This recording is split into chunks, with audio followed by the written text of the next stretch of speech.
talented Bharatanatyam dancers present a paced piece that showcase the beauty and grace Bharatanatyam in its full glory. Prepare to be amazed in the intricate footwork. Was the audience to give them a big round of applause.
A big thank you for such a spectacular start to your event.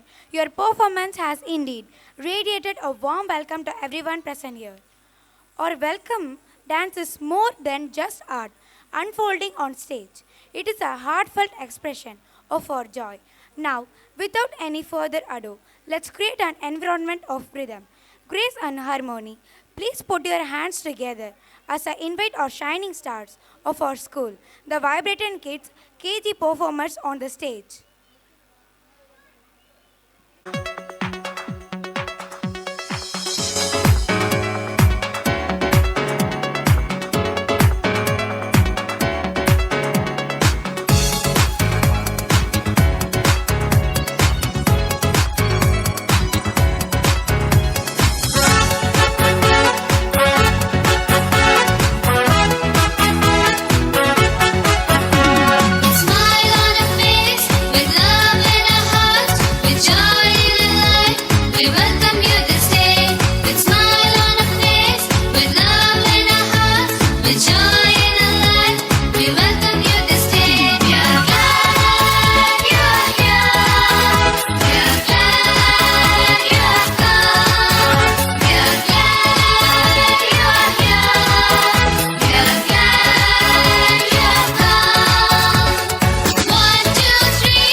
இது விட பெசலைட் ஒண்ணு இருக்கு கூமுடா.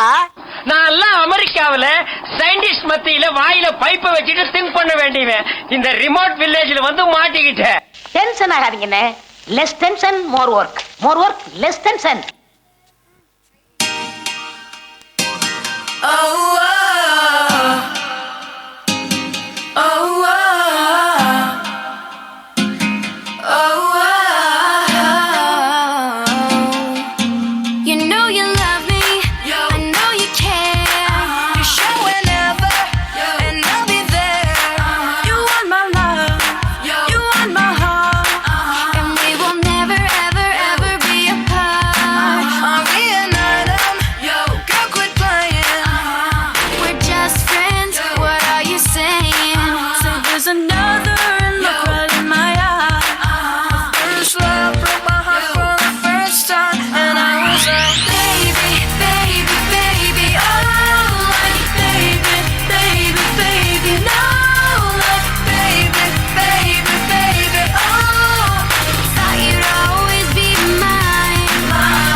and the grace in their steps. It's proof enough of their enchanting performance that's about to unfold. The rhythm of their feet and the symphony of their movements is a spectacle to behold. An inspiring chapter of our event. It's my privilege to invite our chief guest, Dr. V. Ponraj, a former scientific advisor to Dr. APJ Abdul Kalam, who is a great source of inspiration for all of us. May we have you on the stage to share a few words that will enlighten and inspire our young souls. Ladies and gentlemen, now I would like to invite our chief guest for today on the stage. Please grace us with your insightful words and enlighten us with your wisdom. The stage is all yours, sir.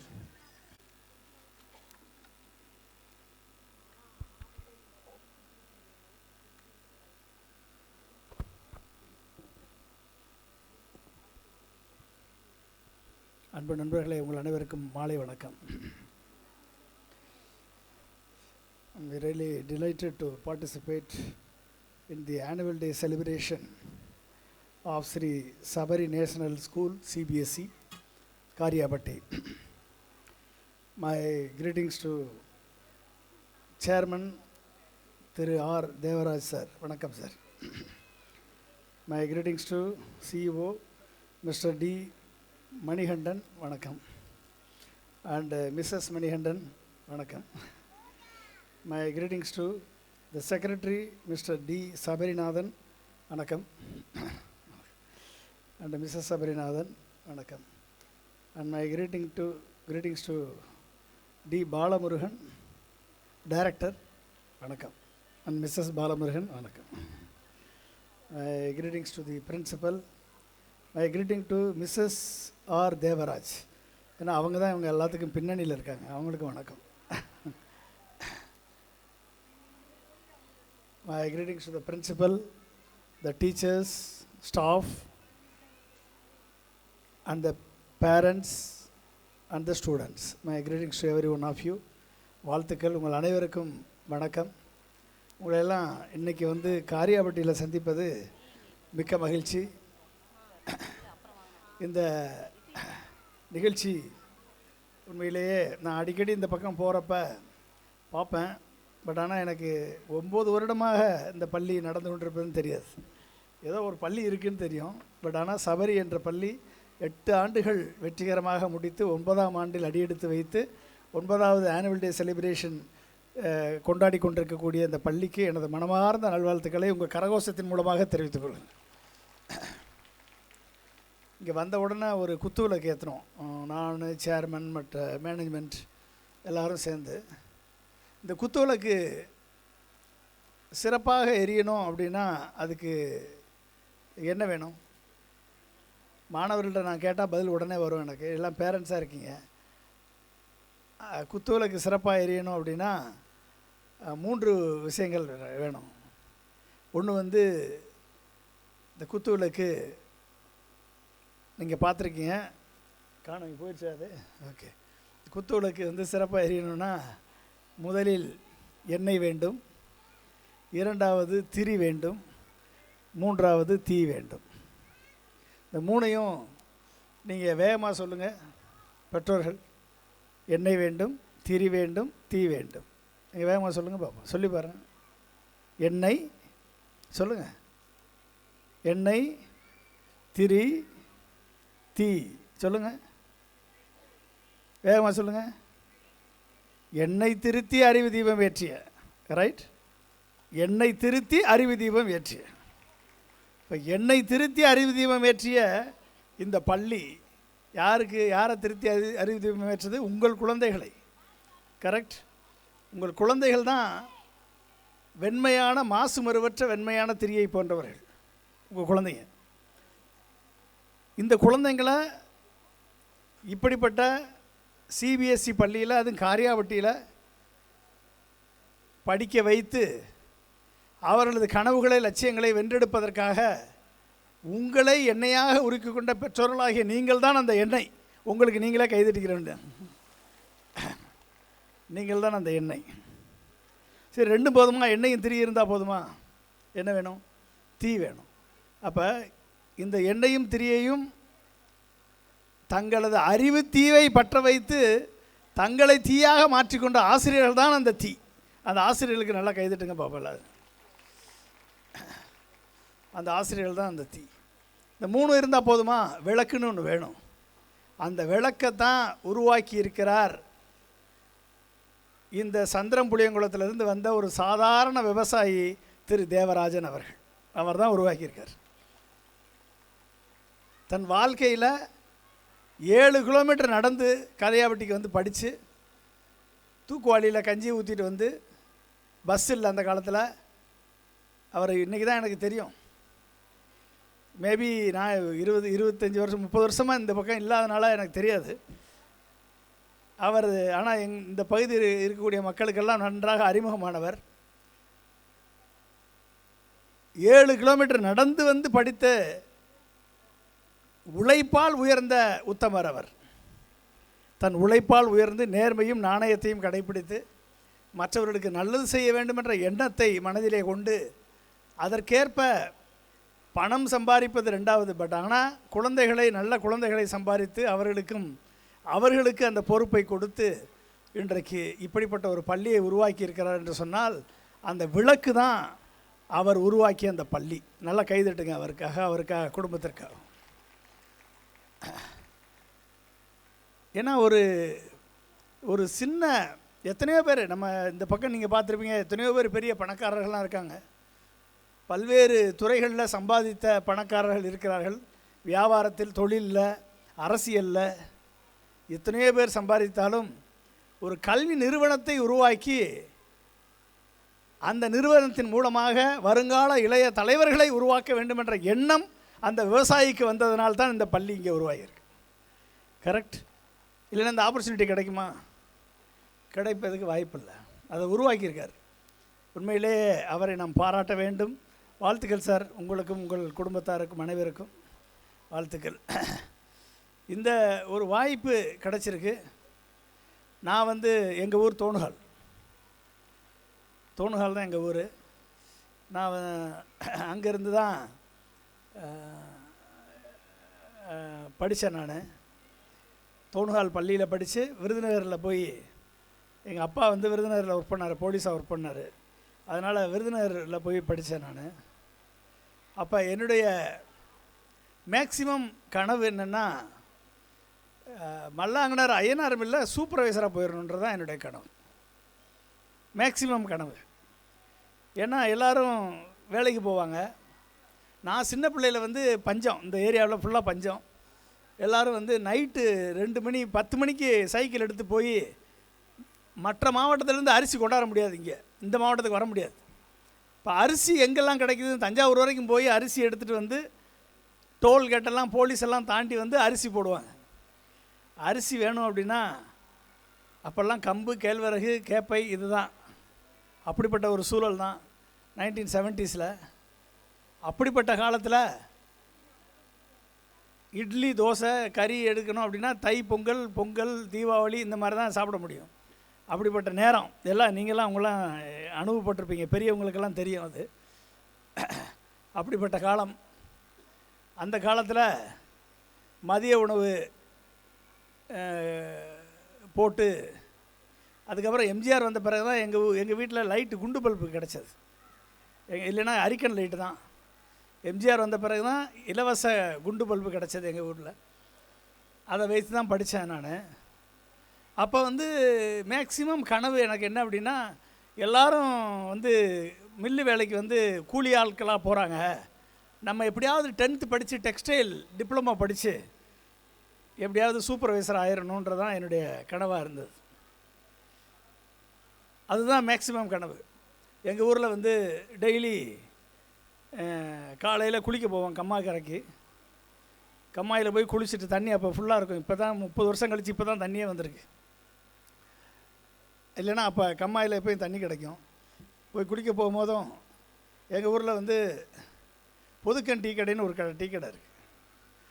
அவர் அந்த tea கடையில் Dinathanthi paper இருக்கு. போன உடனே காலையில் எந்திரிச்சு போகிறப்ப Dinathanthi paper எடுத்து கடைசி பக்கத்தை தான் பரட்டுவோம். ஏன்னா அந்த கடைசி பக்கத்தில் தான் சினிமா செய்திகள் இருக்கும். முதல் பக்கத்தை படிக்கிறது வழக்கம் இல்லை. எடுத்தவுடனே கடைசி பக்கத்தை எடுத்தால் சினிமா செய்திகள் படிக்கிறது. நான் ஒரு நாள் 1980 ஒரு நாள் நான் முதல் பக்கத்தை படிக்க நேர்ந்தது. எனக்கு அன்னைக்கு அந்த முதல் பக்கத்தில் போட்டிருந்தது, இந்தியா SLV-3 ராக்கெட்டை வெற்றிகரமாக விண்ணில் ஏவியது அப்துல் கலாம் சாதனைன்னு போட்டிருந்துச்சு அந்த பேப்பர். யார் அது அப்துல் கலாம்? SLV-3 ராக்கெட், நம்மளாம் சிவாஜி ராக்கெட் தானே விட்டுருக்கோம் தீபாவளிக்கு. இது யார்? SLV-3 ராக்கெட்னா என்னது தெரியல எனக்கு. நான் உள்ள அப்போ தான் இன்ட்ரெஸ்டாக அந்த பேப்பரை படித்தேன். SLV-3 ராக்கெட்னா என்ன என்று பார்க்கும் பொழுது, அப்போ 1980 SLV-3 ராக்கெட் விண்ணில் ஏவினால் ரோஹிணி செயற்கைக்கோளை நிலைநிறுத்தி அந்த ரோஹிணி செயற்கைக்கோள் மூலமாக டெலிகம்யூனிகேஷன், தொலைத்தொடர்பு, தொலைக்காட்சி, மொபைல் கம்யூனிகேஷன், அப்புறம் ஜியாலஜிக்கல் மேப்பிங், ரிமோட் சென்சிங், இப்படின்னு என்னென்னமோ போட்டிருந்துச்சு. எனக்கு ஒன்றும் புரியல. ஆனால் ஒன்று மட்டும் புரிஞ்சிச்சு, உங்கள் வீட்டுக்குள்ளே சினிமா பார்க்கலான்னு போட்டிருந்தான். ஏன்னா அப்போ எல்லாம் டூரிங் தேட்டர் தான் சினிமா பார்த்து, எல்லாம் காரியாவட்டி கீதா தேட்டருக்கு தான் வருவாங்க. 50 பைசா எடுத்துகிட்டு வந்தால் சினிமா பார்த்துட்டு 5 பைசா மிச்சம் கொண்டு போவோம். 2 கடல மிட்டாய் சாப்பிட்டு, முறுக்கு கடல மிட்டாய் சாப்பிட்டுட்டு சினிமா டிக்கெட்டு போட்டு பஸ்ஸு காசு போக மிச்சம் 45 பைசாவில் மிச்சம் 5 பைசா கொண்டு போவோம். இதுதான் பழக்கம். ஆனால் வீட்டுக்குள்ளே சினிமா பார்க்கலான்றது அப்போ தொலைக்காட்சி என்பது அப்போ தான் தெரியும். ஓ, தொலைக்காட்சின்னு ஒன்று இருக்குது என்ற விஷயத்தை தெரிஞ்சுக்கிட்டு, யார் இவர் அப்துல் கலாம்னா யாருன்னு படிக்கும்போதும், ராமநாதபுரம் மாவட்டத்தில் ராமேஸ்வரம் என்ற தீவில் ஒரு மீனவ குடும்பத்திற்கு குழந்தையாக 7வது மகனாக பிறந்த ஒரு சாதாரண ஏழை தாயின் மகன் அவர்தான் அப்துல் கலாம் என்று நான் படித்தேன். அந்த ஏழை தாயின் மகன் அப்துல் கலாம் அவர்கள் விஞ்ஞானியாக இந்தியாவின் முதல் ராக்கெட்டான SLV-3 ராக்கெட்டை சொந்தமாக இந்தியாவிலே தயாரித்து விண்ணிலே ஏவி விண்ணை அளந்த நாடுகளில் 5வது நாடாக இந்தியாவை பிரணப்படுத்தியவர் அப்துல் கலாம் என்று அன்றைக்கு தான் புரிந்து கொண்டேன். எனக்கு அன்னைக்கு தான் ஒரு கனவு வந்தது, நம்மளும் அப்துல் கலாமை போல ஒரு சயின்டிஸ்டாக மாறலாம் போல தெரியுதே. சூப்பர்வைசராக இருக்கணும்னு நினச்சவன் அன்னைக்கு தான் நானும் சயின்டிஸ்டாக ஆகணும் அப்படின்ற கனவு எனக்குள்ளே வந்தது. ஓ, நம்மளும் படித்தால், நம்மளும் சின்சியராக படித்தா, டிப்ளமோவை தாண்டி மேலே படித்தா, அதுக்கு மேலே இன்ஜினியரிங் போனால், சயின்ஸ் படித்தா, கண்டிப்பாக அப்துல் கலாம் மாதிரி நம்மளும் சயின்டிஸ்டாக வரலாம் என்ற எண்ணம் எனக்கு அன்றைக்கு விதைக்கப்பட்டது. 1980 அன்னைக்கு விதைச்சது. எனக்குள்ள ஒரு தாகம்.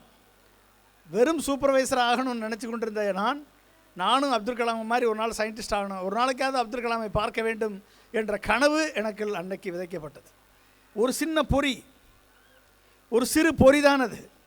படிக்க வேண்டும் என்ற பொறி, படித்தால் உன்னால் சாதிக்க முடியும் என்ற பொறி, படித்தால் உன்னால் நீ எண்ணியதை அடைய முடியும் என்ற பொறி. அது நடந்துச்சு. அப்புறம் 10th முடித்து 11th போனேன். 11th நான் ஸ்கூல் ஃபஸ்ட்டு. எங்கள் ஸ்கூலில் நான் தான் ஃபஸ்ட். சுபேநடர் ஸ்கூல், விருதுநகர் அரசு பள்ளியில் நான் ஃபஸ்ட் எடுத்தேன். இன்ஜினியரிங் காலேஜுக்கு அப்ளை பண்ணேன். எனக்கு 82%. அப்போ மொத்தமே 15 இன்ஜினியரிங் காலேஜ் தான். இப்போ தான் 500 இன்ஜினியரிங் காலேஜ் இருக்குது. 15 இன்ஜினியரிங் காலேஜ் தான் அப்போ இருந்தது. 82%க்கு சீட்டு கிடைக்கல. சரி, வேறு வழி இல்லைன்னு சொல்லி விருதுநகர் காலேஜில் பிஎஸ்சி மேத்தமெட்டிக்ஸ் படித்தேன். எனக்கு முன்னால் ஃபிசிக்ஸ் எடுக்கணும்னு நினச்சேன், பட் ஆனால் எடுக்க முடியல. எனக்கு கீழே மார்க் எடுத்தவங்களாம் ஃபிசிக்ஸ் முதல்ல எடுத்துட்டதுனால எனக்கு கிடைக்கல. என் ஃப்ரெண்ட்ஸ் எல்லாம் மேத்ஸ் எடுத்ததுனால நானும் மேத்ஸ் எடுத்தேன். பிஎஸ்சி மேத்ஸ் எடுத்தேன், அது முடித்தேன். எம்எஸ்சி மேத்தமெட்டிக்ஸ் திரும்பி ஜாயின் பண்ணேன் விவேகானந்தன் காலேஜில். அப்பொழுது பிச்சை எம்எல்ஏ என்ற எம்எல்ஏ இங்கு இறந்து பஞ்சவர்ணம் என்ற எலெக்ஷன் இங்கே நடக்குது. இங்கே காரியாவட்டியில் எம்ஜிஆர் வரார். எம்ஜிஆர் இந்த காரியாவட்டி செவல்பட்டி முக்கில் தான் பெரிய மேடை. அந்த மேடையில் பயங்கரமான கூட்டம். நான் ஒரு கேமரா போய் விருதுநகரில் போய் வாங்கிட்டு எப்படியாவது ஃபோட்டோ எடுத்துடணும் அவருன்னு சொல்லி ஒரு காலையில் 10 மணிக்கு போய் உட்காந்தவன் சாயந்தரம் வந்தார். அப்போ போய் ஃபோட்டோ 2, 3, 6 ஃபோட்டோ கிளிக் பண்ணேன். பயங்கர கூட்டம் தள்ளிருச்சு. அந்த கேமராவை யார்கிட்டயே கொடுத்தேன், அதோடு போச்சு. அந்த கேமரா வெளியே வர்றதே பெரும்பாடாக போச்சு. இதுதான் அப்படி நடந்துகிட்டு இருக்கும் பொழுது, அந்த நேரத்தில் நான் எம்எஸ்சி கம்ப்யூட்டர் சயின்ஸுக்கு என்ட்ரன்ஸ் எக்ஸாமினேஷன் போனேன். என்ட்ரன்ஸ் எக்ஸாமினேஷன் அது வரைக்கும் நான் என்ட்ரன்ஸ் எக்ஸாமினேஷன் என்னென்னு எனக்கு தெரியாது. கிராமத்தில் படிச்சிருக்கோம். என்ட்ரன்ஸ் நான் எழுதுனதே கிடையாது. என்ட்ரன்ஸுக்கு ப்ரிப்பரேஷன் பண்ணதும் கிடையாது. இப்போ தான் நீட் எக்ஸாமுக்கு, ஐஐடி ஜேஇக்கு, ஐஐடி ஜேஇ மெயின் எக்ஸாமினேஷன், இப்படி பல்வேறு என்ட்ரன்ஸ் எக்ஸாமினேஷன் இப்போ இருக்குது. அப்போ எம்எஸ்சி கம்ப்யூட்டர் சயின்ஸ் முதலாக இந்தியாவில் அறிமுகப்படுத்துகிறார்கள். தமிழகத்தில் திருச்சி பாரதாசன் யூனிவர்சிட்டிலையும் மதுரை காமராஜ் யூனிவர்சிட்டிலையும் அப்ளை பண்ணுறாங்க. மதுரை காமராஜ் யூனிவர்சிட்டி அப்ளை வரும்போது எனக்கு தெரியாது, நான் அப்ளை பண்ணலை. திருச்சி பாரதாசன் யூனிவர்சிட்டி வரும்பொழுது நான் அப்ளை பண்ணேன் எம்எஸ்சி கம்ப்யூட்டர் சயின்ஸ். அப்போ 450 பேர் அப்ளை பண்ணாங்க. நானும் அங்கே அப்ளை பண்ணி எக்ஸாம் எழுதுக்காக போனேன் என்ட்ரன்ஸ். நான் இது வரைக்கும் ப்ரிப்பரேஷனும் பண்ணலை, ஒன்றும் பண்ணலை. அப்போ தான் இங்கே பஞ்சவர்ணத்து எலெக்ஷன் இடைத்தேர்தல் நடந்து கொண்டு இருக்கக்கூடிய காலம். அப்போ போய் எக்ஸாம் எழுதுனா 3.5 மணி நேரம் question. 9th 10th 11th 12th படித்த chemistry, physics, biology and mathematics, அப்புறம் இங்கிலீஷ், எல்லாத்துலேயும் கேள்வி கலந்து கேட்டிருக்காங்க. 3.5 மணி நேரம் எக்ஸாம். எப்படி இருக்கும்? ப்ரிப்பரேஷன் கிடையாது, ஒன்றும் கிடையாது. நான் படித்தது எம்எஸ்சி மேத்தமெட்டிக்ஸ். கேட்டது 9th சப்ஜெக்ட். 9th சப்ஜெக்டில் சயின்ஸு மேத்தமெட்டிக்ஸ் எல்லாம் கேட்குறாங்க. எப்படி ஞாபகம் இருக்கும்? அங்கே தான் நம்மை உருவாக்கிய ஆசிரியர்கள் அவர்கள் சொல்லிக் கொடுத்த பாடம் எனக்கு உறுதுணையாக இருந்தது. அப்போ நான் 3.5 மணி நேரம் எக்ஸாம் எழுதினேன். அப்போ அவங்க சொல்லிக் கொடுத்ததெல்லாம் எனக்கு ஞாபகம் வந்துச்சு. ஆன்சர் பண்ணேன். 450 பேர் எழுதுனதில் 20 பேரில் நான் ஒருத்தனாக செலக்ட் ஆனதில். எனக்கு செலக்ட் ஆகி எனக்கு அட்மிஷன் கார்டு வந்துச்சு. இடைத்தேர்தல் நடந்து கொண்டிருக்க நேரத்தில் அட்மிஷன் கார்டு வந்துச்சு. அப்போ போய் நான் ஜாயின் பண்ணேன். ஜாயின் பண்ணும் போதும் இன்றைக்கு குழந்தைங்கள்லாம் எவ்வளோ அழகாக இங்கிலீஷ் பேசுகிறாங்க. நம்ம பிள்ளைங்க இங்கே கம்பேரிங் பண்ண குழந்தைங்கள்லாம் சூப்பராக இங்கிலீஷ் பேசுகிறாங்க. உங்கள் குழந்தைங்க தான் சூப்பராக இங்கிலீஷ் பேசுகிறாங்க. நம்மளுக்கு இந்த இங்கிலீஷ் பேசுகிறதெல்லாம் கஷ்டம்.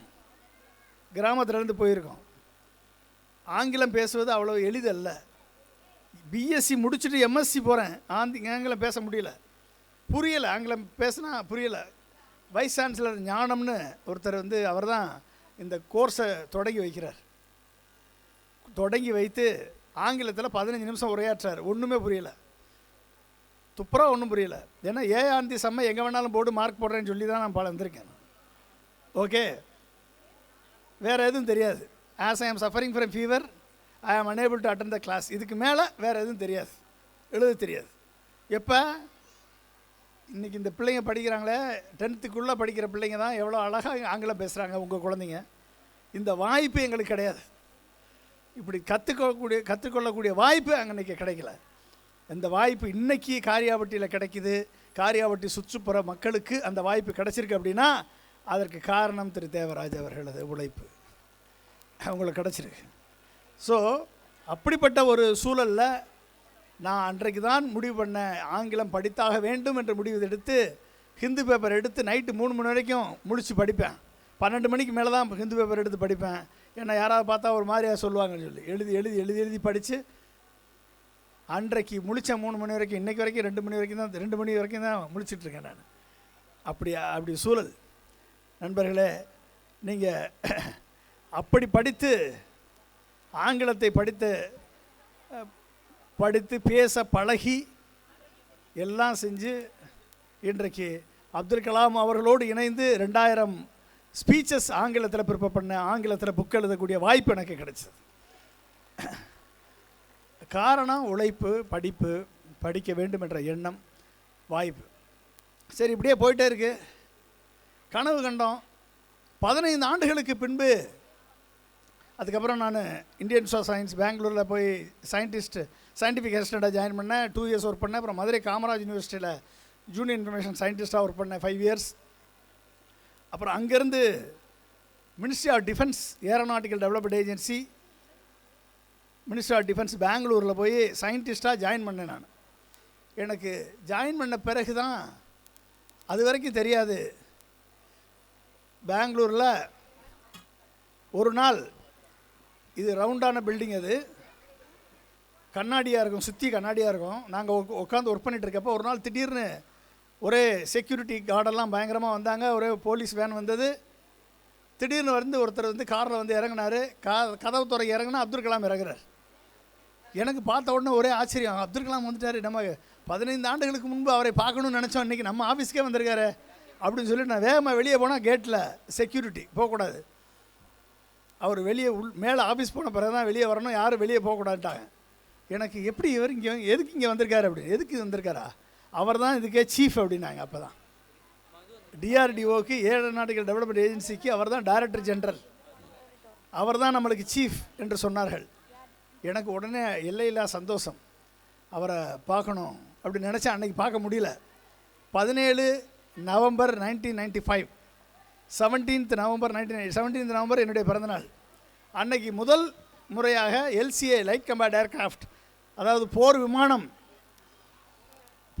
வந்து அன்றைக்கு வந்து HAL ஏர் பேஸில் நாங்கள் உருவாக்கிய போர் விமானத்தை ஃபஸ்ட்டு ரோல் அவுட் நடக்குது. அன்னைக்கு அப்துல் கலாம் அவர்களும் அன்றைய பாரத பிரதமர் நரசிம்மராவ் அவர்களும் வந்தாங்க. வந்து அந்த நிகழ்ச்சியை தொடங்கி வைத்து சக்ஸஸ்ஃபுல்லாக முடிஞ்சு நாங்கள்லாம் கிரவுண்டில் ஃபீல்டில் பணியாற்றினோம். சக்ஸஸ்ஃபுல்லாக நடந்தது. முடிஞ்ச உடனே இந்த மாதிரி கான்ஃபரன்ஸ் ஹாலில் ப்ரெஸ் மீட் நடக்குது. ப்ரெஸ் மீட் முடிஞ்ச உடனே நண்பர்களே, அவர் எப்படியாவது சந்தித்து விட வேண்டும் என்ற லாஸ்ட் ரோவில் நான் இருக்கேன். சீனியர் சயின்டிஸ்ட் எல்லாம் ஃப்ரண்ட்டில் இருக்காங்க. அவர் ப்ரெஸ் மீட் கொடுக்குறாரு. என்றைக்கு இந்த போர் விமானத்தை இந்தியாவுடைய விமானப்படையில் இணைப்போம், எப்பொழுது இதனுடைய சேலஞ்ச் என்ன, என்றைக்கு நாங்கள் செய்வோம்னு சொல்லி அவர் ப்ரெஸ் மீட் கொடுக்குறாரு. கொடுத்து முடித்த உடனே அவர் வெளியே அப்படியே நடுவில் நடந்து வர்றார். எனக்கு நான் பக்கத்தில் இருக்கக்கூடிய நண்பர்கிட்ட சொல்கிறேன், லாஸ்ட் ரோவில் 3வது 4வது ஆளாக இருக்கேன், நான் உட்காந்துருக்கேன். நான் சொல்கிறேன், இந்த மாதிரி அவரை எப்படியாவது கை கொடுத்துடணும், அவருக்கு எப்படியாவது ஆட்டோகிராஃப் வாங்கிடணும்னு நான் அவர்கிட்ட ஃப்ரெண்ட்ஸ்கிட்ட சொன்னேன்.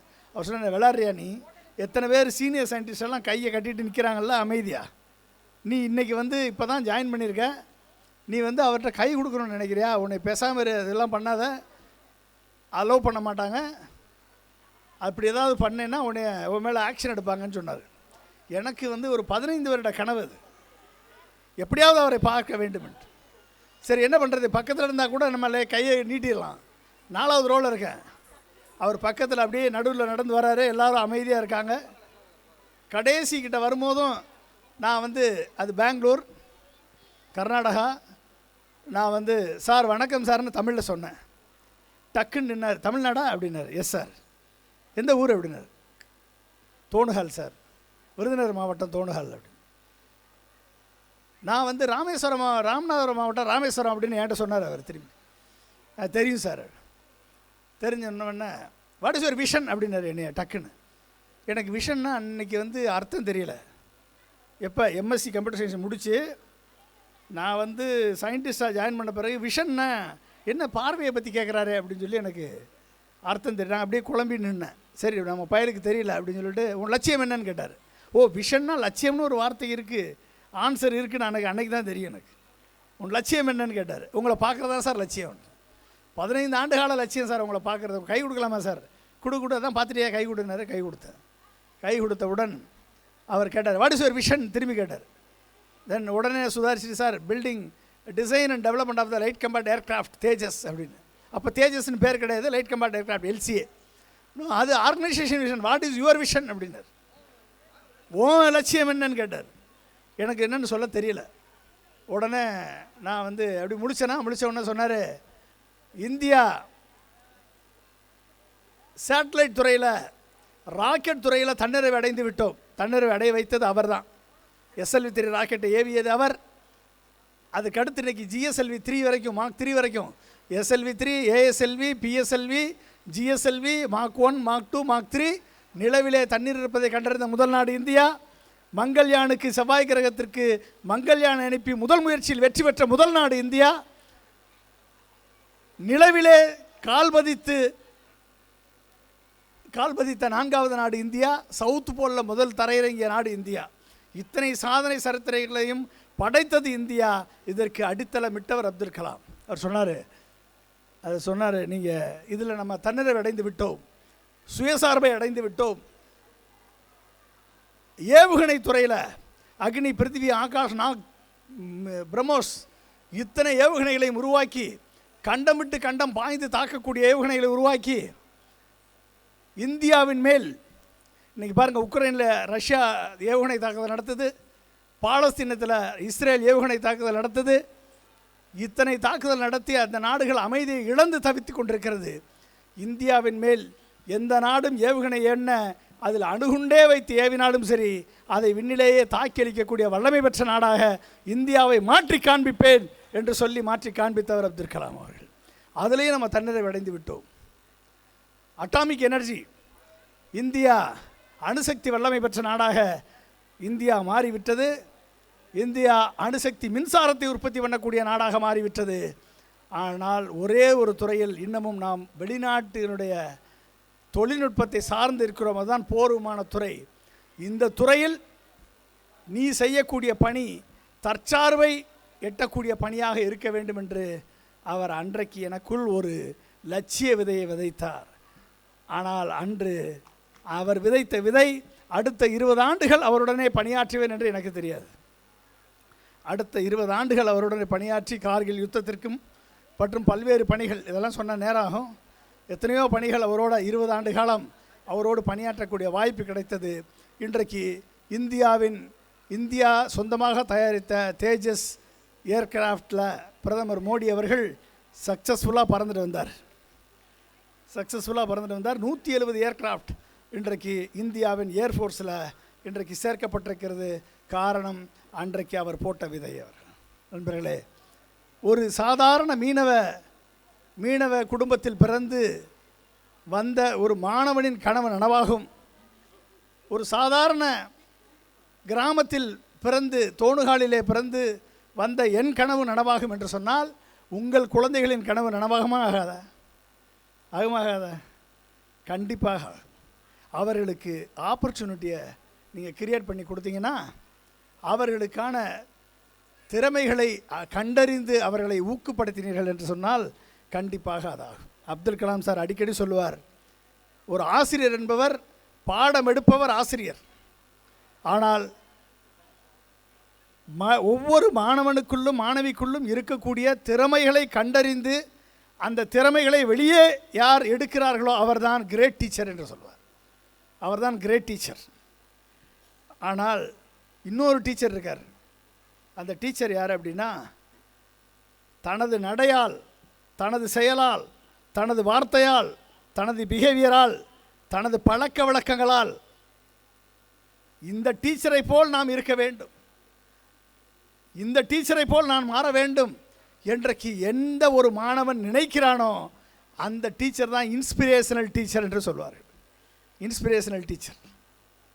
அப்படிப்பட்ட டீச்சர்கள் தான் உங்கள் குழந்தைகளது கனவுகளை நனவாக்கக்கூடிய ஆசிரியர்களாக அவர்கள் பரிணமிப்பார்கள். நண்பர்களே, இந்த வரக்கூடிய காலம் ஒரு மிகப்பெரிய நம்ம இருந்த காலம் மாதிரி இல்லை. இனிமேல் வரக்கூடிய காலம் artificial intelligence, robotics, machine learning, deep technologies like biotechnology, blockchain technology, quantum computing, artificial intelligence, இத்தனையும் இன்றைக்கு தாக்கம் என்ன சொல்கிறாங்க தெரியுமா? உலக நாடுகள் மதிப்பிட்டிருக்கிறது. ஒரு அணு ஆயுத போர் ஏற்படக்கூடிய தாக்கத்தை தாண்டி அது ஏற்படுத்தக்கூடிய அழிவை காட்டிலும் ஒரு பயோ வார்ஃபேர், கொரோனா போன்ற பயோ வார்ஃபேர் நம்மளையெல்லாம் 2 வருடம் லாக்டவுனில் வைத்திருந்தது. எத்தனையோ பேரை நாம் இழந்தோம். இந்த மாதிரி பயோ வார்ஃபேர் ஏற்படுத்தக்கூடிய தாக்கத்தை காட்டிலும் ஆர்டிஃபிஷியல் இன்டெலிஜென்ஸ் ஏற்படுத்தக்கூடிய தாக்கம் ஒரு மிகப்பெரிய தாக்கமாக இருக்கும் உங்கள் குழந்தைகளின் வாழ்விலே. அப்படிப்பட்ட சூழலில் படிக்கக்கூடிய நிலையில் உங்கள் குழந்தைகள் இருக்கிறார்கள். இனிமேல் ஒருவேளை தான் ஒரே ஒரு கம்பெனியில் போய் ஜாயின் பண்ணி கடைசி வரைக்கும் அந்த கம்பெனியில் இருந்து ரிட்டையர் ஆகின்ற கான்செப்டெல்லாம் போச்சு. அந்த கான்செப்டெல்லாம் இல்லை. இன்றைக்கு பார்க்கக்கூடிய பெட்ரோல் பங்க் இன்னும் 10 வருஷத்தில் பெட்ரோல் பங்கே இருக்காது. எல்லாம் எலக்ட்ரானிக் வெஹிக்கிள் சார்ஜிங் ஸ்டேஷனாக மாறிடும். இன்றைக்கி பார்க்கக்கூடிய மெக்கானிக் ஷாப் 20,000 பார்ட்ஸ் கொண்ட ஒரு கார் 2,000 பார்ட்ஸ் கொண்ட சின்ன காரை எலக்ட்ரிக்கல் வெஹிக்கிளாக மாறுது, ஹைட்ரஜன் வெஹிக்கிளாக மாறுது. பாதி மெக்கானிக்கல் ஷாப் இருக்காது. இன்றைக்கி பார்க்கக்கூடிய கொத்தனாருக்கு இருக்கக்கூடிய மதிப்பை மதிப்பு ஒரு இன்ஜினியருக்கு இருக்க காட்டில் மதிப்பை காட்டிலும் கொத்தனாருக்கு அதிக மதிப்பு. கரெக்ட்? கொத்தனாருக்கு கிடைக்கிறதே கஷ்டம். ஒரு இன்ஜினியர் ஈஸியாக கிடப்பார், ஆனால் கொத்தனார் கிடைக்கிறது கஷ்டம். இப்படிப்பட்ட சூழல் இருக்குது. கொத்தனாரே இல்லாத சூழல் இன்னும் ஒரு 4 வருஷத்தில் வரும். எல்லாமே ஆட்டோமேட்டிக்காக அடிட்டிவ் மேனுஃபேக்சரிங், இப்படி பல்வேறு டெக்னாலஜி வந்து வேலை வாய்ப்பை மறுக்கிறது. ஆனால் நண்பர்களே, ஒன்றை நன்றாக நினைத்து கொள்ளுங்கள், மிகப்பெரிய லட்சியம் அப்துல் கலாம் கண்ட கனவு reusable launch vehicle. Cost of access to ஸ்பேஸை வந்து 1 கிலோ பேலோட சேட்டலைட்டில் மேலே போடணும் அப்படின்னா அதுக்கு $20,000 1 கிலோ பேலோட மேலே கொண்டு வைக்கிறதுக்கு, சேட்டலைட்டை ஏவுவதற்கு. அதை $2,000 குறைக்கணும் அப்படின்னா ரீயூசபிள் லான்ச் வெஹிக்கிள் லான்ச் பண்ணணும்னு சொல்லி இந்தியா அதற்கான முயற்சி எடுத்து இப்போ RLV ரீசெண்டாக லான்ச் பண்ணியிருக்கோம். மேலே போயிட்டு திரும்பி வரும், திரும்பி அதவே யூஸ் பண்ணுவோம், அந்த ராக்கெட்டை திரும்பி வரும், திரும்பி அதவே யூஸ் பண்ணி அனுப்புவோம். இப்படியெல்லாம் நம்ம பண்ணிகிட்ருப்போம். இதில் முதல் முயற்சியிலே குறைந்த செலவில் இந்தியா வெற்றி பெற்றிருக்கிறது. ஆனால் அப்துல் கலாம் கண்ட கனவை மிகப்பெரிய ஒரு 1000 டன் அளவு கொண்ட எடை கொண்ட சேட்டலைட்டை பேலோட மனிதர்களை விண்வெளிக்கு அனுப்பக்கூடிய முயற்சியில் வெற்றி பெற்றிருக்கிறார் இலான் மாஸ்க். இலான் மாஸ்கினுடைய டெக்னாலஜி தொழில்நுட்பம் இன்வெஸ்ட்மெண்ட், அந்த அளவுக்கு இன்வெஸ்ட்மெண்ட் வேணும். இந்தியா கொஞ்சம் கொஞ்சமாக போகிறோம், பட் ஆனால் செல்ஃப் ரிலையன்ஸ் அடைகிறோம். நண்பர்களே, இன்றைக்கு சூரிய ஒளி மின்சாரம் கேள்விப்பட்டிருப்பீங்க. இந்த பக்கத்துலலாம் அங்கங்கே வந்து சோலார் பேனல் போட்டிருப்பாங்க. 8 மணி நேரம் தான் சூரிய ஒளி மின்சாரம் கிடைக்கும். ஆனால் அப்துல் கலாம் அவர்கள் 24 மணி நேரமும் சூரிய ஒளி மின்சாரம் விண்ணிலிருந்து உற்பத்தி செய்ய வேண்டும், அதற்கு சூரிய ஒளி செயற்கைக்கோளை லான்ச் பண்ணணும் என்ற திட்டத்தை கொடுத்தவர் அப்துல் கலாம். செய்ய போகிறது யார் தெரியுமா? சபரி பள்ளியை சேர்ந்த மாணவர்களாக உங்கள் குழந்தைகள் தான் அதை செய்ய போகிறார்கள். நண்பர்களே, அந்த வாய்ப்பு உங்களுக்கு இருக்கிறது. இப்படிப்பட்ட கல்வி ஒன்றுதான்,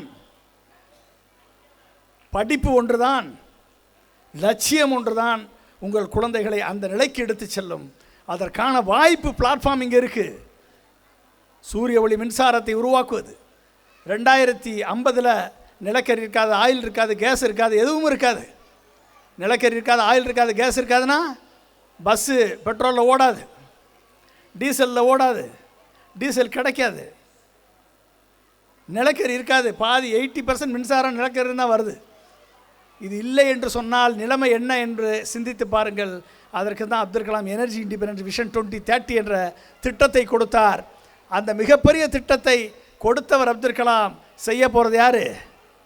சபரி இன்டர்நேஷ்னல் பள்ளி மாணவிகளாக உங்கள் குழந்தைகளுக்கு அந்த வாய்ப்பு இருக்கிறது. நண்பர்களே, மிகப்பெரிய தற்சார்பு பெற்ற கிராமங்களை உருவாக்க வேண்டும் என்று கனவு கண்டார் அப்துல் கலாம். செய்ய போகிறது யார்? கனவு கொடுத்தவர் அப்துல் கலாம். செய்ய போகிறது யார்? உங்கள் குழந்தைகள். இப்படி aerospace vision 2050, energy independence vision 2030, புறா விஷன், பயோஃபியல் விஷன், இப்படி இத்தனை திட்டங்களையும், தொலைநோக்கு பார்வை திட்டங்களையும் இந்தியாவிற்கு கொடுத்துவிட்டு அப்துல் கலாம் சொன்னார், 2020 இந்தியா ஒரு நாலேஜ் சூப்பர் பவராக, அறிவார்ந்த வல்லரசு இந்தியாவாக உருவாக வேண்டும் என்ற திட்டத்தை கொடுத்தார். நண்பர்களே, 2026 முடிஞ்சு 25 இருக்கோம். நம்ம 2020 முடிஞ்சு. ஆனால் அப்துல் கலாம் 2020 என்று எதை தேர்ந்தெடுத்தார் தெரியுமா? 20 வயது கொண்ட ஆண்மகனும் 20 வயது கொண்ட இளம் பெண்ணும் இருவரும் இணைந்து கண்டிப்பாக இந்தியாவை ஒரு வளர்ந்த நாடாக, வளர்ச்சியடைந்த நாடாக, அறிவார்ந்த வல்லரசு இந்தியாவாக உருவாக்குவார்கள் என்ற கனவை அப்துல் கலாம் கண்டார். அந்த கனவை நிறைவேற்றக்கூடிய வாய்ப்பு உங்கள் குழந்தைகளுக்கு இருக்கிறது. எனவே நண்பர்களே, இப்படிப்பட்ட ஒரு வாய்ப்பை உருவாக்கி கொடுத்திருக்கிறது இந்த பள்ளி. கண்டிப்பாக இந்த பள்ளியினுடைய உங்கள் குழந்தைகளோடு அளவலாவுங்கள், உங்கள் குழந்தைகளுக்கு லட்சியத்தை விதையுங்கள். இன்றைக்கு இந்த குழந்தைகளுக்கு மிகப்பெரிய சேலஞ்சாக இருப்பது மொபைல் ஃபோன், இந்த குழந்தைகளுக்கு மிகப்பெரிய பிரச்சனையாக இருப்பது இன்ஸ்டாகிராம், இந்த குழந்தைகளுக்கு மிகப்பெரிய சேலஞ்சாக இருப்பது வீடியோ கேம்ஸ், இந்த குழந்தைகளுக்கு மிகப்பெரிய சேலஞ்சாக இருப்பது ஃபேஸ்புக், ரீல்ஸ், ஷார்ட்ஸ், எத்தனையும் சேலஞ்சாக இருக்குது. மொபைல் ஃபோன் வாங்கலைன்னா உங்களோட சண்டை போடுது உங்கள் குழந்தைய. எஸ்ஆர்னோ கரெக்டாக சண்டை போடுது. மேபி கிராமத்தில் இருக்கிறதுனால உங்கள் விட்டு வைக்குதோ நம்ம தெரியல எனக்கு. ஆனால் டவுன்லெலாம் இதுதான் பிரச்சனை. இதெல்லாம் நடக்குது. நண்பர்களே, கனவை நீங்கள் அவர்களுக்கு விதைத்தால், லட்சியத்தை நீங்கள் விதைத்து விட்டீர்கள் என்று சொன்னால், அவர்களுக்குள்ள திறமை எது என்பதை நீங்கள் அந்த குழந்தைகளோடு இணைந்து பேசி அவர்களோடு அளவலாவி அவர்கள் உணர்வுகளை புரிந்து கொண்டு என்ன லட்சியம், அந்த குழந்தைகளுடைய டேலண்ட் என்ன என்பதை நீங்கள் கண்டெடுத்தீர்கள் என்று சொன்னால், அந்த லட்சியம் விதைக்கப்பட்ட குழந்தையை யாரும் அடிமையாக்க முடியாது. லட்சியத்தை விதைத்து விட்டால் மொபைல் ஃபோன் அடிமையாக்க முடியாது, சினிமா அடிமையாக்க முடியாது, ஷார்ட்ஸ், ரீல்ஸ், இன்ஸ்டாகிராம் எதுவும் அடிமையாக்க முடியாது, நண்பர்களும் அடிமையாக்க முடியாது. இந்த பள்ளி கொடுக்கக்கூடிய பாடம், இந்த பள்ளியின் ஆசிரியர்கள் கொடுக்கக்கூடிய கல்வி, அவர்கள் விதைக்கக்கூடிய கனவு பெற்றோர்களால் ஷேப் பண்ணாதான், பெற்றோர்களால் உருவாக்கப்பட்டால்தான் கண்டிப்பாக அந்த குழந்தைகளின் கனவு நனவாகும். எனவே நண்பர்களே, உங்கள் குழந்தைகளின் கனவு நனவாக வாழ்த்துகிறேன். நம்பிக்கைதான் எண்ணங்களாக மலர்கிறது, எண்ணங்கள் தான் வார்த்தைகளாக வெளிப்படுகிறது, வார்த்தைகள் தான் நம் செயல்களை தீர்மானிக்கிறது, நம் செயல்கள் தான் நமக்கு பழக்க வழக்கங்களாக மாறுகிறது, நம் பழக்க வழக்கம் தான் நமக்கு மதிப்பை கொடுக்கிறது, அந்த மதிப்பு தான் நம் தலைவிதியை நிர்ணயிக்கிறது. ஓகே, நம்பிக்கை தான் நம் தலைவிதியை நிர்ணயிக்கிறது. நம்புங்கள், உங்கள் குழந்தைகளை நம்புங்கள், இந்த பள்ளியை நம்புங்கள், அந்த லட்சிய கனவை விதையுங்கள். லட்சியம் கொண்ட குழந்தையை யாரும் அடிமையாக்க முடியாது. அந்த லட்சியத்தை நீங்கள் பயிர் ஊற்றி, அந்த லட்சியத்திற்கு தண்ணீர் ஊற்றி உரம் போட்டு வளருங்கள். கண்டிப்பாக உங்கள் குழந்தைகள் வெற்றி பெறுவார்கள். அதற்கு சபரி இன்டர்நேஷனல் பள்ளி உறுதுணையாக இருக்கும் என்று சொல்லி வாழ்த்தி விடைபெறுகிறேன். நன்றி, வணக்கம்.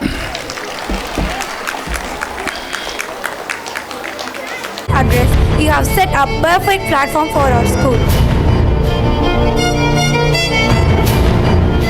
Energies are running tonight contribution. May I request our chief guest Dr. V. Ponraj sir to kindly come forward and present the appreciation award to our efficient and enthralling teachers. The appreciation award is for our teachers.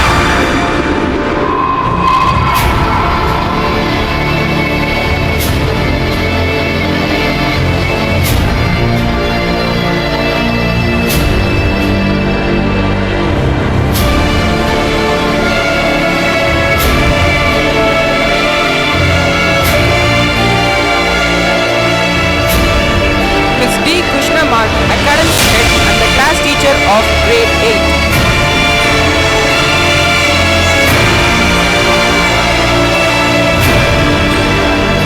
Miss N. Soundarya, Admin Head and the social science teacher.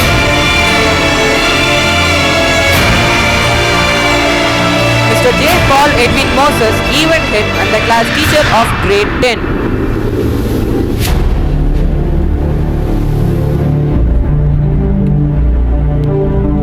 Miss N. Abhinaya, coordinator of grade 7 to grade 10 and the class teacher of grade 7.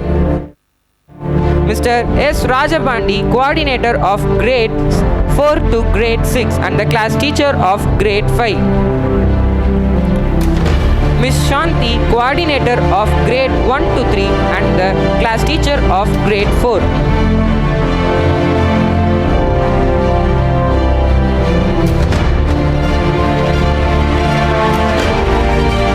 Khatija, coordinator of grade KG and the class teacher of UKG.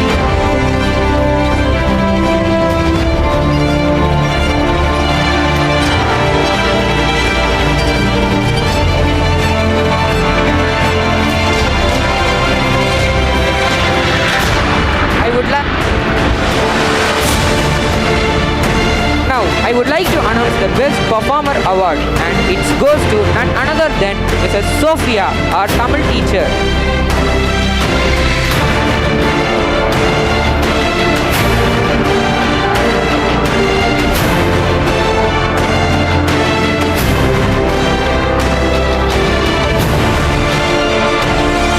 Now I request our chief guest sir to kindly come forward and present the appreciation award to our efficient teachers. Mr. Valivittan, class teacher of grade 6. Miss Punitha, class teacher of grade 3. Miss B. Deepa, class teacher of grade 1. Miss Taslima, class teacher of Ms. Taslima, class teacher of grade LKGA. Ms. Rajalakshmi, computer science teacher. Mr. Manigandan, Tamil teacher. Mr. Mirdunjay Mukund, Hindi teacher. Mr. Gautam, physical education director.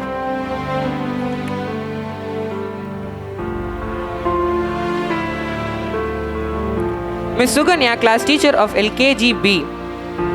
Ms.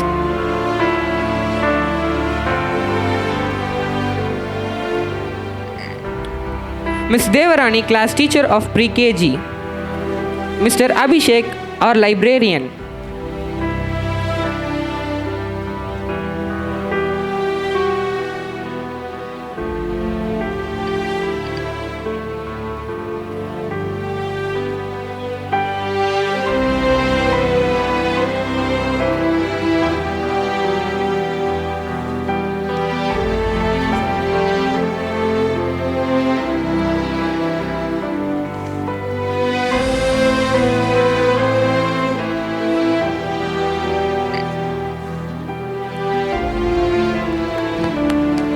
Parents, give a big round of applause for our teachers. Now, I invite Selvi Lavanya on the stage to get Achievement Award for Class 10. In the session of 2023 to 2024, she secured school first in the secondary school examination. I invite her parents also on the stage.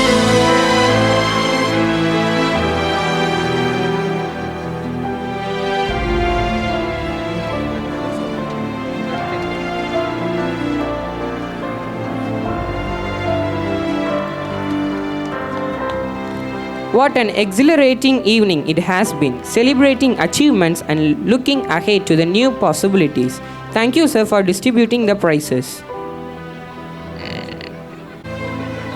Give a big round of applause.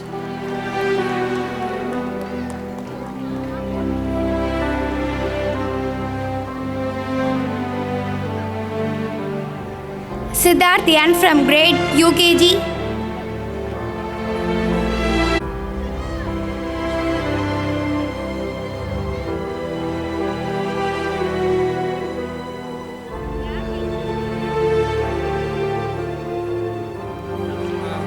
Yashini Ji from grade 1.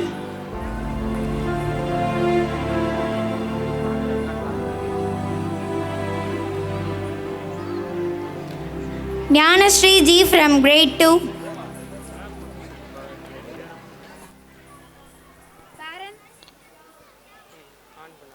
Parents, please give them a big round of applause. Dwarisha V from grade 3.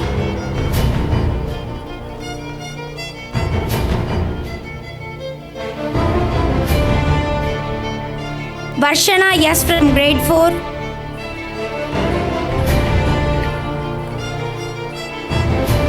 Amudani Ji from grade 5.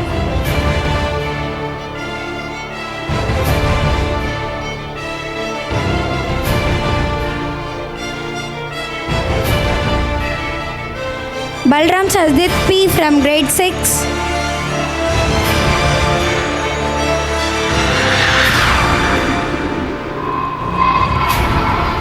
Mukesh Karthik V from grade 7.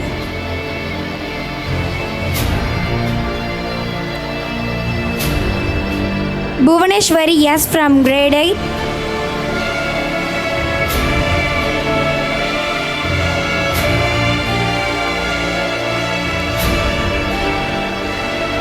Gulam Zubair M from grade 10.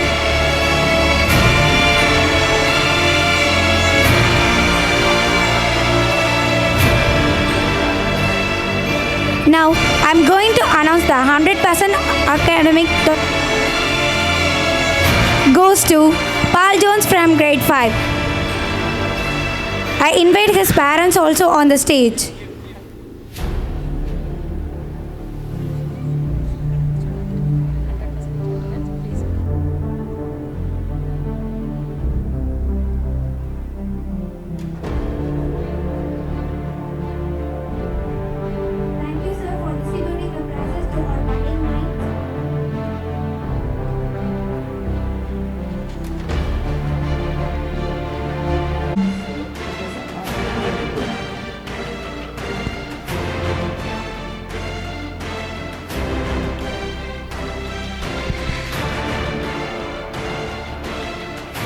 It's my great immense pleasure to stand in front of you.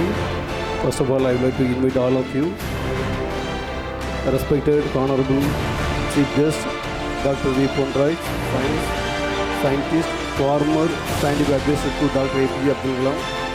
I would like to tell about our trustee members, Mr. Devaraj sir, Chairman sir, Mr. Manian sir, CEO sir, Mr. Sabrinathan, Secretary, and I would like to tell about our trustee members, Mrs.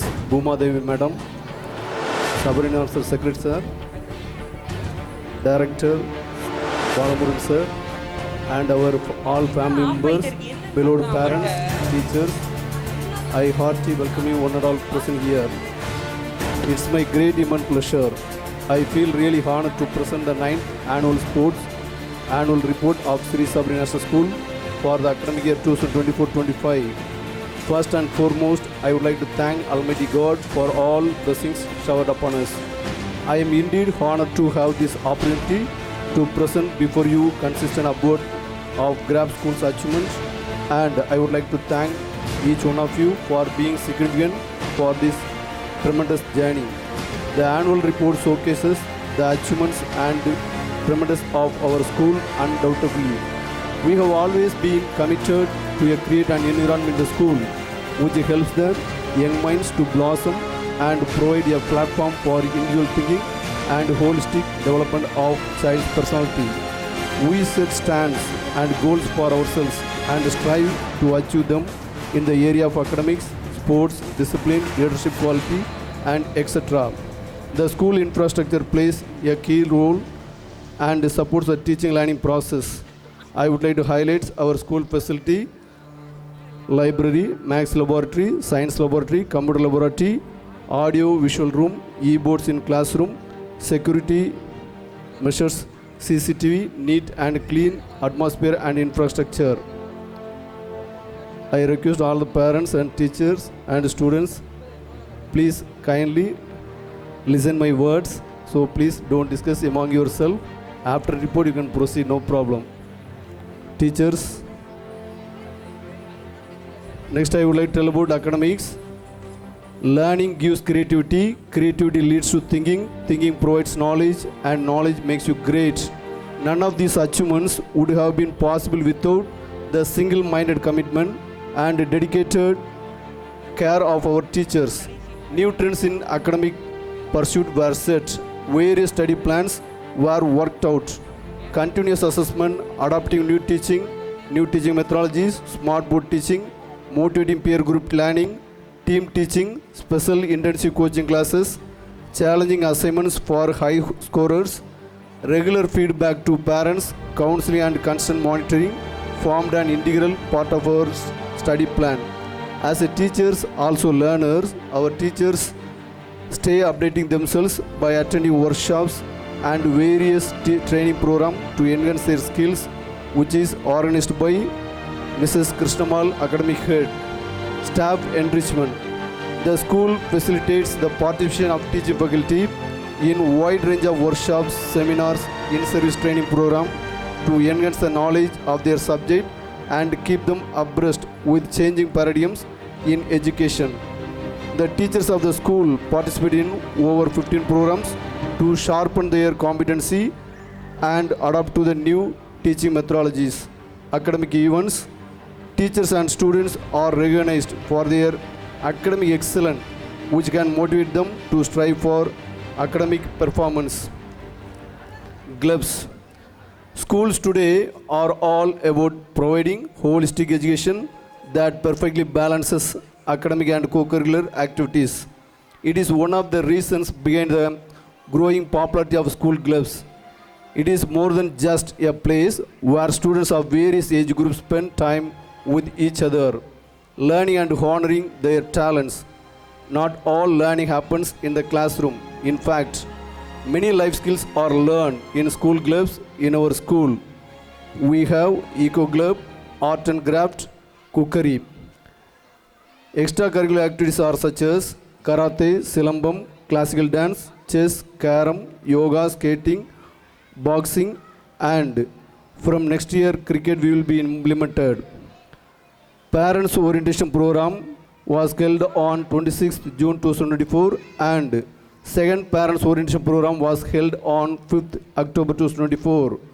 First Parents Teacher Meet was held on 5th October 2024 and second Parents Teacher Meets was conducted on 13th January 2025, which was organized by Mrs. Abhinaya, coordinator. We firmly believe that positive communication between parents and teachers goes a long way in improving the efficacy of education. We ensure active participation of parents in teaching learning process. Awareness program on fire and safety, which was conducted on 16 October 2024. Fire and safety department officers from Karyapatti station provide demonstration and training for the students about the process of rescue and first aid measures to be taken in case of fire. Students participated earnestly in this program. Celebrated program functions. Most of the national days and festivals were commemorated to make the students learn about our culture, heritage, and to make children aware of the pressing issues concerning the environment and the world. In our school, we have conducted so many programs. I list out. Educational Development Day, Plant Sapling, Jungle Day, Spell Bee Competition, Thirukural Recitation, Table Read Competition, Independence Day, Leaders Day, Krishna Jayanti, Vinayaka Chaturthi, Navaratri, Vijayadashami Admission, Diwali Celebration, World Food Day, Children's Day, Rainbow Day. Teachers' Day celebration was conducted on 5th September 2024. Class 10th had organized a great show to honor our teachers. It was truly a proud day for teachers to bask in their love and to receive a lot of attention from their students. Christmas celebration was conducted on 23rd December 2024. Christmas is a festival which inspires the spirit of sharing and caring. The school was beautifully decorated. Right from the conception of Mary to birth of Jesus, a harmony story was displayed. The boundless of celebrating the festival was visible on the faces of all the children. It was joyous and amusing program for everyone, which was arranged by Mrs. Sophia, Tamil teacher, and all teachers also. Sports Day, which was conducted on 4th January 2025. It's day where students come together to showcase their abilities and compete against others. The day filled with excitement, energy and enthusiasm. On this day, students participate in various sporting activities. The day being with parade, where the students march in their respective houses, displaying their houses' flags. The students compete against each other in their respective age groups and houses, and the winners are awarded with medals and certificates. Samatva Pongal celebration was conducted on 13th January 2025. This year Pongal celebration was held in different and interesting manner. Children were asked to come to school in traditional dress with no books. After the puja to sun god, the Pongal was distributed to everyone. On the other side, children entertain everyone with variety of programs like traditional fun games, songs and dance, which has been organized by Mr. Manikandan, Tamil teacher. Veetukku Oru Vinyani Science Expo event was conducted by AAA School, Sivasi. Our students from grade 6th to 10th showcase their innovative projects and models demonstrating their understanding of scientific concepts and principles. Child safety awareness was conducted on 25th November 2024. We believe every child matters and has the right to be safe. POCSO Act awareness program conducted for the classes from grade 3rd to 10th students. Educational trip was organized on 26 September 2024. Students were taken for educational trip to Playarpatti Temple, Karaikudi Palace, Keeladi Archaeological Site and Keeladi Museum, which was well organized by Mrs. Soundria, admin head. MSSC Aragonam 2024 Zone 7 Inter-School Culture Meet conducted effective and excellent manner by our school in the month of November 16, 2024. in which 437 students were participated from other schools, which was well organized by Mrs. Soundria, admin head, and Mr. Valivitan, English teacher. Achievements in sports event. The sports program helps us in identifying talent in particular sports and give more exposure to the students. Our students actually participate in different sports competitions and won the prizes and medals.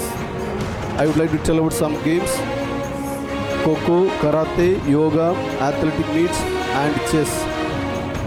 Sports club activities was inaugurated on 1st September 2024. A healthy mind in a healthy body, so goes the adage.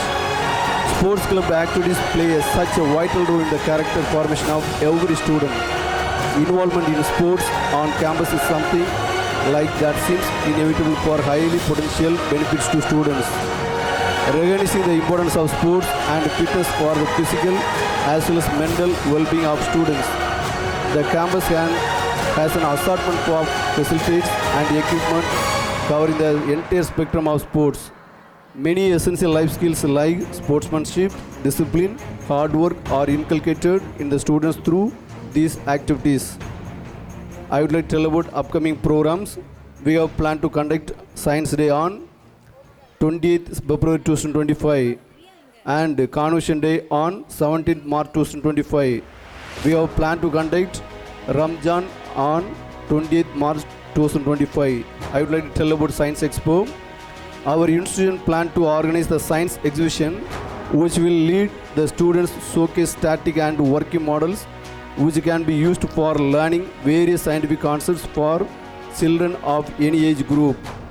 It involves students participating in activities to understand the cognitive, affective, and mental aspects of the task, familiarizing science and technology among the students, and creating an awareness regarding its impact on socio-economic and sustainable development.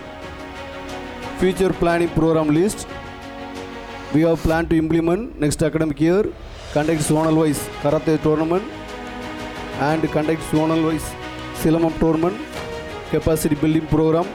I would like to tell about some academic orientation program, budding authors program, heritage quiz competition, SAFL exam. Next academic year, our students willing to participate for the organum competition also. Next, I would like to highlight admission. We have highlighted some points about admission. Admission is possible through video and doorstep admission also possible. EMI options we have allotted already. If you want means you can come to get direct admission also. We need to improve the student development as well as school development and the surrounding society development. That's why our manager is ready to provide free bus facility from the grade KG to 10th. So all parents, we are expecting good admission from our surrounding area. So last but not least, I extremely thanks to each one and all present here. Thank you so much for your patience and cooperation. Thank you. Have a nice day.